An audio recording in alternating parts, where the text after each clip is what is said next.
There is no love story in Middle-earth more quietly tragic than the love of the Ents and the Entwives, because it is a love that did not end with death or betrayal or even with parting, but with a long, slow fading into absence, and absence is the hardest grief of all to mourn. In the elder days, when the world was still young and the forests of Middle-earth stretched from the western shores to the eastern mountains without break, the Ents walked under the will of Yavanna, and they were shepherds of trees, and they were given the task to protect and to teach and to remember. Among them was Fangorn, who would later be called Treebeard in the common speech, the eldest of those who remained in Middle-earth, and he was as strong as a mountain and as patient as winter. And beside him, woven into his life as root is woven into soil, was Fimbrethil, called Wandlim by those who loved her, the most beautiful of the Entwives, light-footed and slender, and golden as a young birch in spring. To understand their love, one must understand what Ents are. They are not hasty. They do not love as men love, swiftly and hotly and with many words. They love as trees love, slowly, deeply, over centuries, with a love that grows ring by ring until the two beings are no longer two beings at all, but a small forest together. Fangorn and Fimbrethil had walked together for more than 1,000 years before any shadow fell upon their joy, and in that time they had made a world between them, a language that only the two of them spoke, a set of songs that only the two of them knew, a way of standing together in sunlight that made the other trees lean toward them as if toward a well. The Ents loved the wild forests, the great woods of oak and beech and rowan, where the trees grew tall and tangled and free. The Entwives loved the tended places, the gardens and the fields and the orchards, where things were planted in rows and cared for with hands that understood the need of each seed. It was a difference that should have been a strength, for between the wild and the tended lay the whole of the world that Yavanna had made, and together the Ents and the Entwives held that whole world in balance. But it was also a difference that made the Entwives wander further and further eastward, toward the open lands where the sun was warmer and the earth was richer, where they could plant and teach men to plant in turn, while the Ents remained among the deep shadows of Eriador and Fangorn forest. The parting was not a quarrel. There was never a quarrel between Fangorn and Fimbrethil. There was only a day in late summer when the Entwives said that they would go for a season to see to their gardens beyond the river Anduin, and the Ents said that they would remain and keep the great forest, and each thought the other would return with the turn of the year, and the year turned and did not bring them back, and then another year turned, and then another, until the years became decades, and the decades became centuries, and still the Ents waited, and still the Entwives did not come. This is where every history of Middle-earth writes the words, "They vanished," as if the Entwives simply ceased to be, as if the earth had opened and taken them.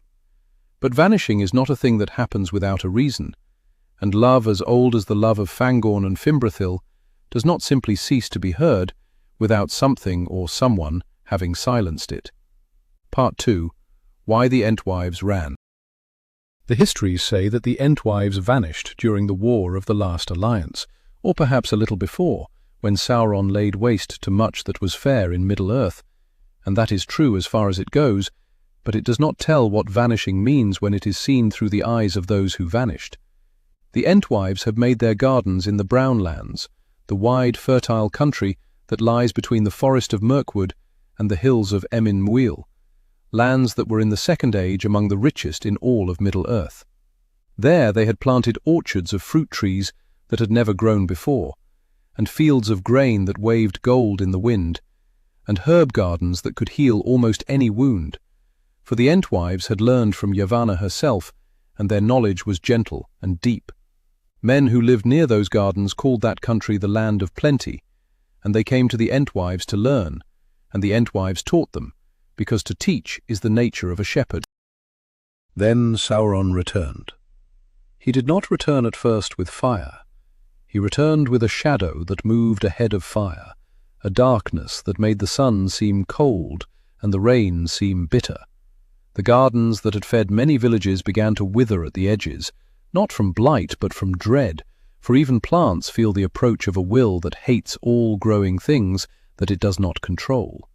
Scouts of Mordor came and went, and they saw the ordered fields and the tended trees, and they reported to their master that there was a people there who owned no walls and held no weapons, and sang while they worked. Sauron understood at once what the Entwives were, though he had no name for their kind in his own tongue. He understood that they were a power of Yavanna, and that their gardens were a kind of resistance to him, not a resistance of swords, but a resistance of life itself, for every seed that sprouted in ordered richness was a denial of his claim that all things must be twisted to his purpose or destroyed. He could not allow such a denial to remain within a march of his armies, and so he sent not an army at first, but a burning. The Brown Lands were burned in the year when the last alliance was still gathering in the north. The histories record it as a stroke of strategy, a scorched earth to deny sustenance to the armies of elves and men. For the Entwives, it was not strategy. It was the end of the world they had made. The fire came in late summer, driven by a hot wind from the east that Sauron raised by his art, and it took the fields in a single afternoon, and it took the orchards in a single night, and it took the herb gardens that had been tended for more than 1,000 years in less time than it takes to sing a lament.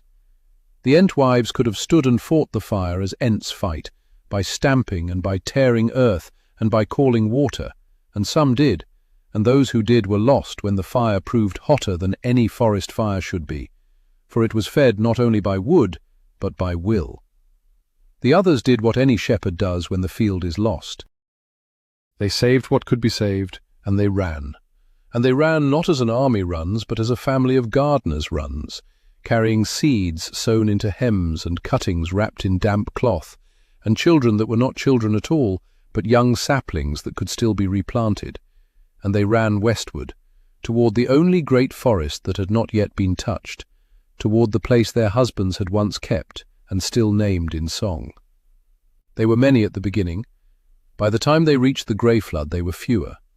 By the time they reached the old forest they were a small company, footsore and smoke-stained, with the light of their own gardens still burning behind their eyes.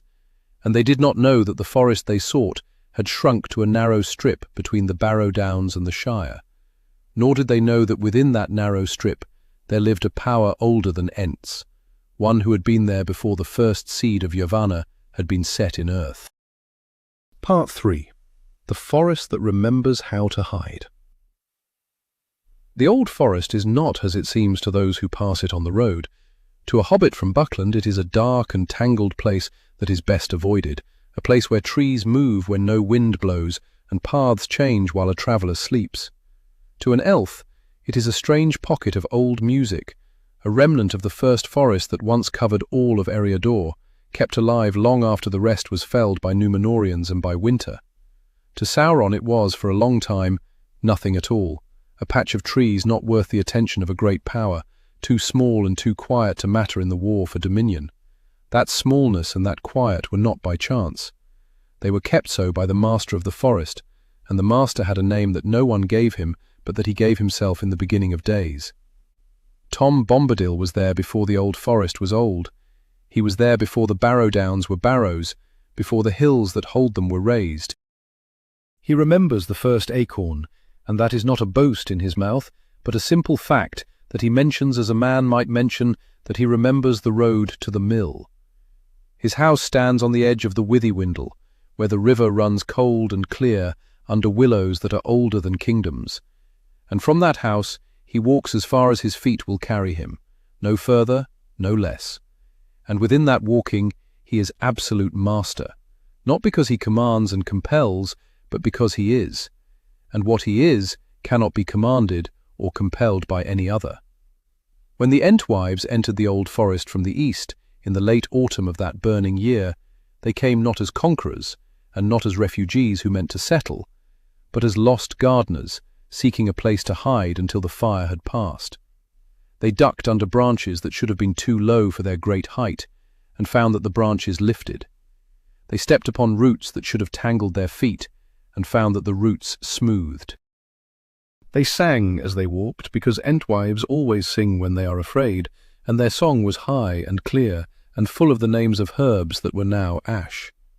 Tom heard that song from his house by the water, and he lifted his head from the lily pads where Goldberry was gathering, and he listened, and he knew at once what kind of song it was, for there are few songs in Middle-earth that hold both grief and green life in the same breath.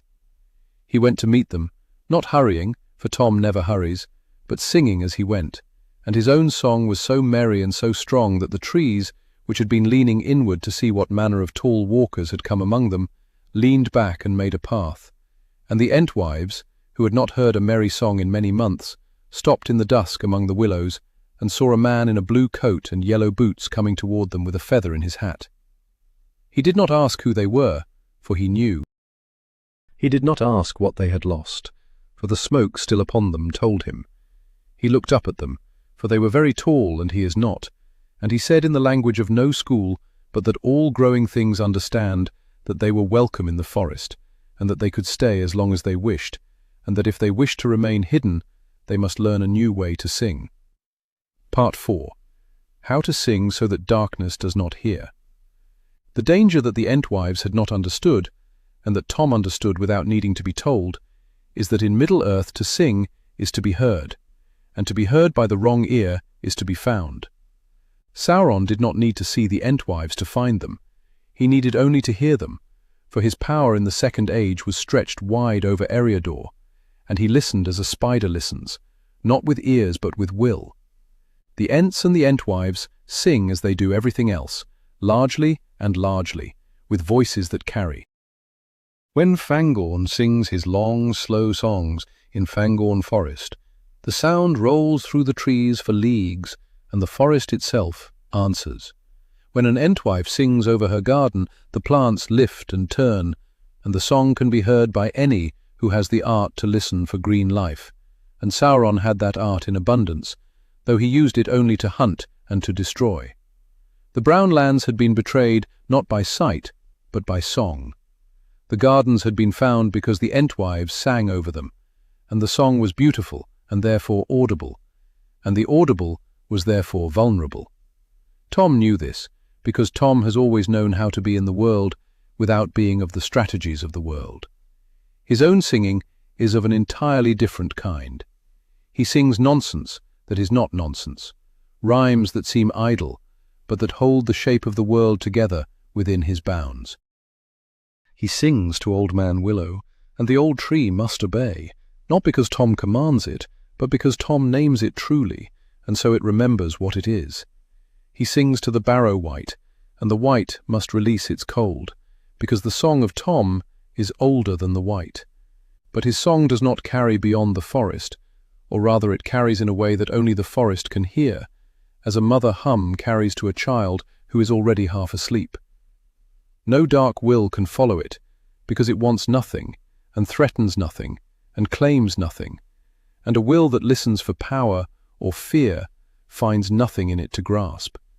He taught the Entwives to sing that way, and the teaching was long, for Entwives are not quick to learn a new tempo.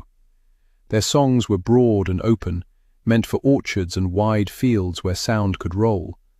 Tom taught them to sing inward, to make a song that was smaller than breath, a song that turned its sound down into root and water rather than out into air. He took them to the Withywindle, where the water runs over pebbles, and showed them how the river sings without being heard beyond its banks. He took them to the moss, where Goldberry keeps her lilies, and showed them how green things can grow without clamour. He made a game of it at first, as he makes a game of all things, and the Entwives, who had not played in a long time, learned as children learn, by imitation and by delight. Goldberry helped also, for Goldberry is the river daughter, and her voice is the voice of water that has learned to be woman, and she knows every herb by name, and could talk to the Entwives of rosemary and thyme and kingsfoil as one gardener to another. Between Tom and Goldberry, the Entwives were fed and sheltered and hidden. Not in houses, for Entwives do not live in houses, but in a deep dell near the heart of the old forest, where the willows grow thick and the path never stays, where even hobbits who have lived a life on the border go astray. There they planted again, but not in rows. They planted as the old forest plants, scattered and secret, a garden that could be seen only from within, a garden that sang only to itself. And Sauron, listening from his tower for the sound of green life that he had missed, heard nothing, for the song that would have betrayed them had been taught to be silent, and silence was kept by the only master who could keep it, the one who is master because he does not seek mastery. Part 5. The Husband Who Never Stopped Searching.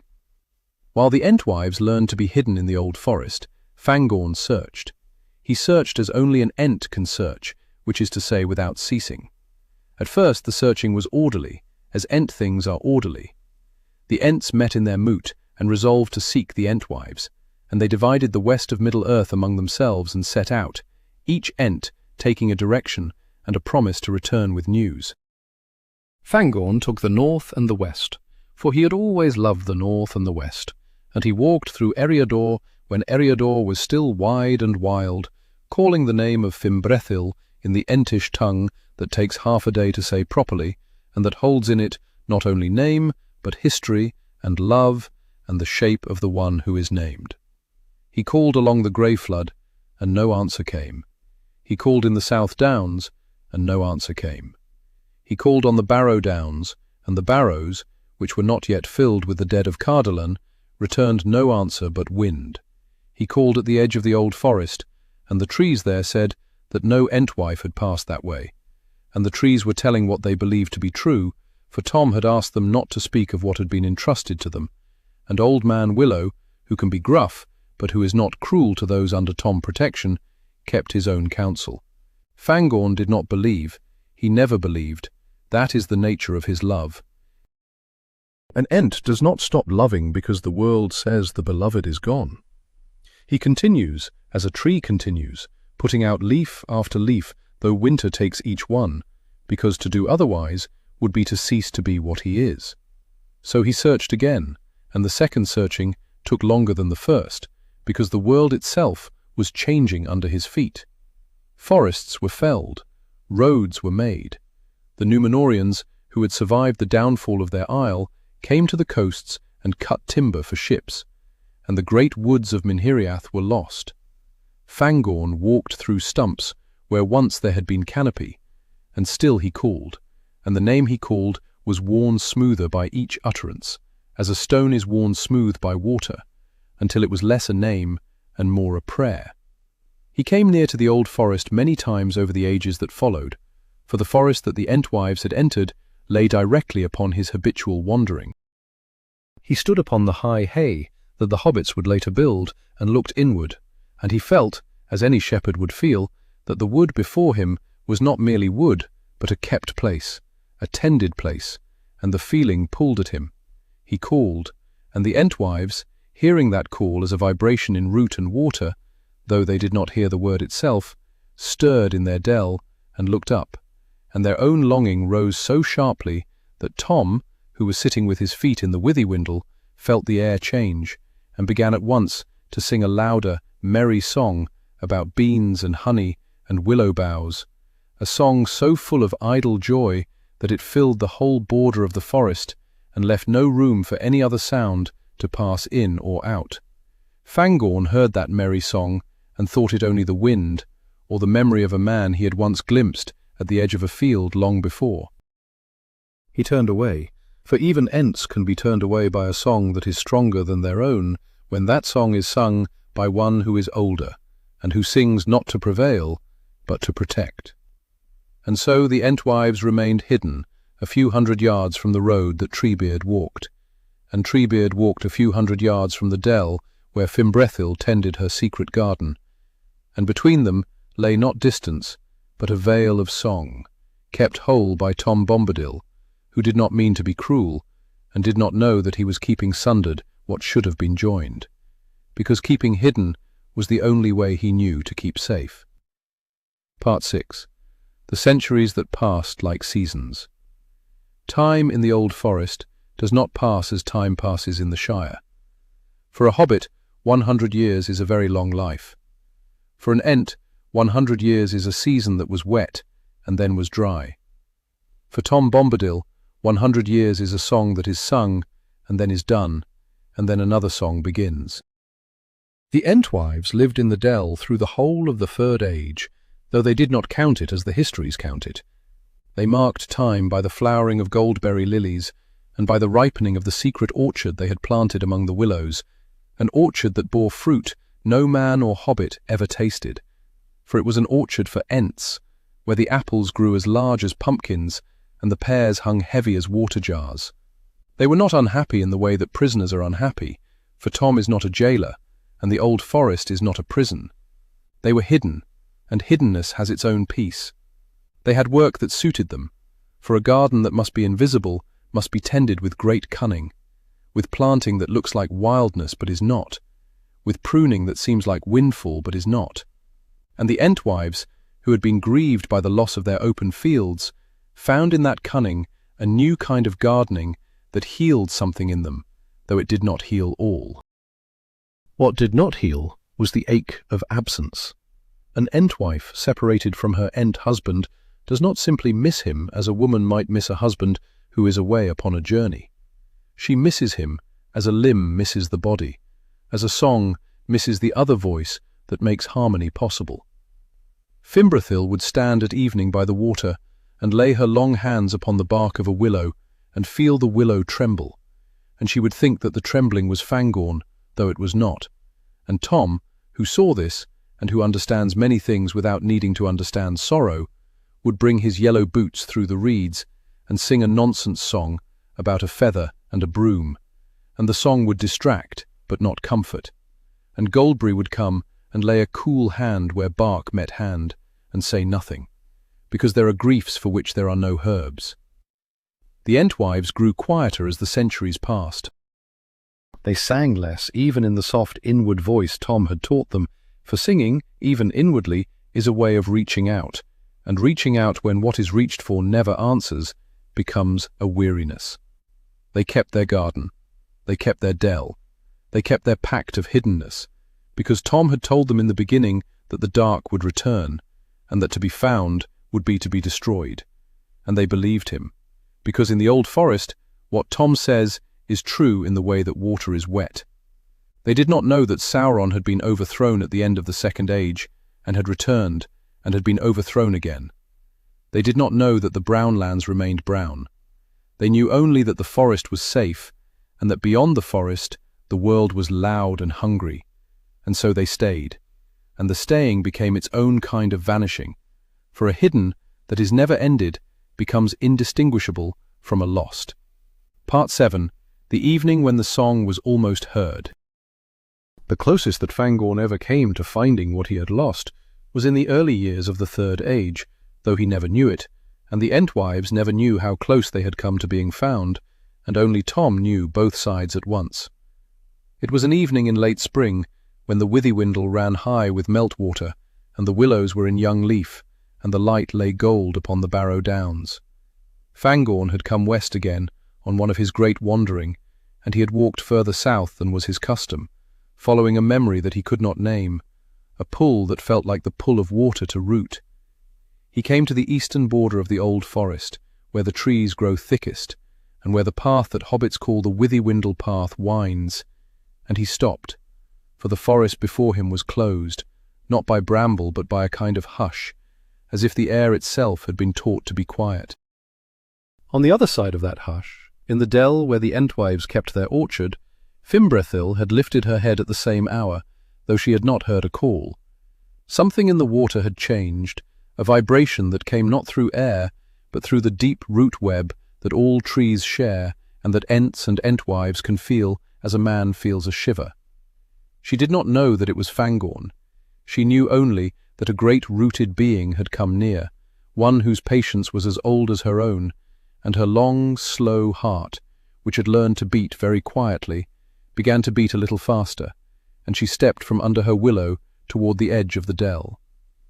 Tom was sitting on his doorstep at that moment, pulling on his boots before going out to gather lilies for Goldberry, and he felt the change in the dell and the change at the border at the same instant, for Tom feels the whole of his country as one feels a room when a draught enters. He understood without words what was about to happen. The hidden were about to be unhidden, not by enemy search but by love, which is a stronger finder than any enemy. He stood, and he sang, and his song that evening was not the idle, merry song of beans and honey, but the first song he ever sang, the song he sang before there was any forest or any river, the song that names each thing as itself and tells it to be itself and to remain. He sang the old forest into deeper forest. He sang the hush into deeper hush. He sang the path into winding. He sang the light into gold that dazzled rather than revealed. Fangorn, standing at the border, felt that song as a wind that pressed gently but firmly upon his chest. Not hostile, not unkind, simply immovable. He could have pushed through. An Ent of his age and strength can push through many things that wish to keep him out, and the old forest, for all its strangeness, is not stronger than Fangorn Forest. But the song was not a wall. It was a lullaby, and lullabies work upon the weary even when walls do not. Fangorn was weary, as he had been weary for many hundreds of years, and the lullaby reminded him that he had promised to be in Fangorn Forest by Midsummer to see to the beaches on the eastern slope, and that the Ents would be waiting, and that there would be time enough to search this strange, quiet wood another day. He turned away, and the vibration in the root web faded, and Fimbrethil, who had reached the edge of the dell and laid her hand upon an alder that Tom had set as sentinel, felt the fading as a coldness, and did not understand it, and stood there a long time with her hand upon the tree, listening to a merry song about a feather and a broom that seemed to come from everywhere and nowhere. Goldberry, who had watched this from the river, asked Tom that night why he had turned the shepherd away, for Goldberry sees more clearly than most, and she had guessed what the shepherd was. Tom did not answer as a man answers, with reason and excuse. He said that the shepherd was not ready, and the garden was not ready, and the world outside was not ready, and that to bring them together before the world was ready would be to lose both, as one loses a flower by pulling it before it is opened. Goldberry understood, though she also knew, as Tom in his brightness did not, that there are flowers that never open because they are never pulled, and that ready is a word that can keep a love hidden until the age of the world ends. Part 8. The tragedy that could have ended otherwise. This is the place where the history of Middle-earth breaks the heart, if one lets it, because the tragedy of the Ents and the Entwives is not that they were destroyed, it is that they were so near to not being destroyed at all, and that nearness was kept entire by a kindness. Had Tom not taught the Entwives to sing quietly, Sauron would have found them before the end of the Second Age, and they would have been burned as their gardens were burned, and there would be no Entwives anywhere, hidden or otherwise. Had Tom not hidden them so well, the wars that passed over Eriador, the wars of Arnor and the Witch King, and the long decay of the Dunedain, would have found them, and axes would have found them, and there would be no Entwives anywhere. His protection preserved them. No other power in Middle-earth could have done so. Neither Fangorn could have done so, for Fangorn has no art of concealment, nor Galadriel, though she is wise, for her realm is far away. Only the old forest, which the wise pass over as of no account, could hold such a secret so long.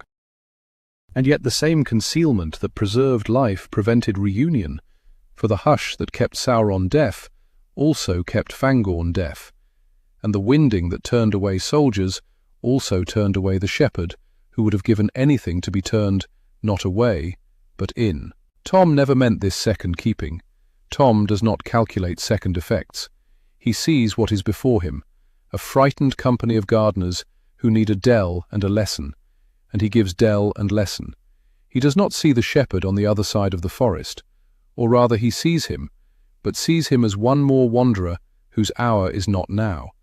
And so he sings the lullaby that is true for the moment, and that becomes, by staying true too long, a wall that outlives its need. Had the Entwives been hidden for 100 years and then revealed, the reunion would have been possible. Fangorn would have been younger, the world would have been softer, the forests would have been larger, the gardens could have been remade in Minhiriath, where the soil is still kind. The Ents and the Entwives could have relearned together the song that holds wild and tended in one harmony, and the forests of Middle-earth might have grown again, instead of dwindling. Had they been revealed, even at the time of the War of the Ring, when the Ents rose at last and marched upon Isengard, the joining would have been terrible and glorious. For an Entwife who has kept a secret orchard for 3,000 years has a wrath of her own when at last she is unhidden, and Saruman would have learned that there are gardeners who can unmake a machine as thoroughly as any shepherd can break a dam. But they were not revealed then, and they are not revealed now, and the histories still write they vanished, and Fangorn still walks and still calls, and in the old forest the dell still holds its orchard that no map marks, tended by long hands that have learned to sing so softly that even the wind passing over does not know it is a song. That is the other ending that lay so close. It needed only one thing that no one thought to ask for.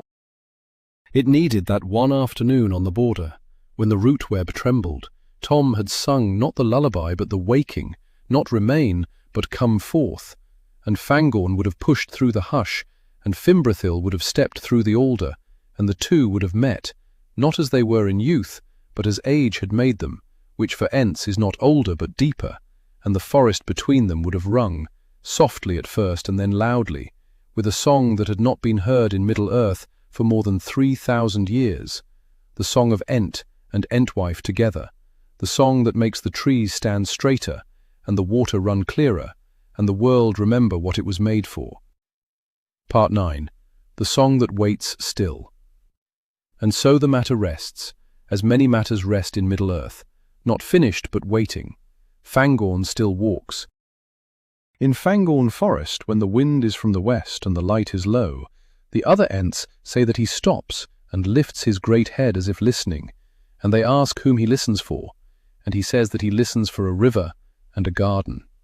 He does not name Fimbrethil aloud, for to name a beloved that the world says is lost is to be thought fanciful, and Ents do not like to be thought fanciful, though they are the most fanciful of all beings when they are alone with the trees that know them.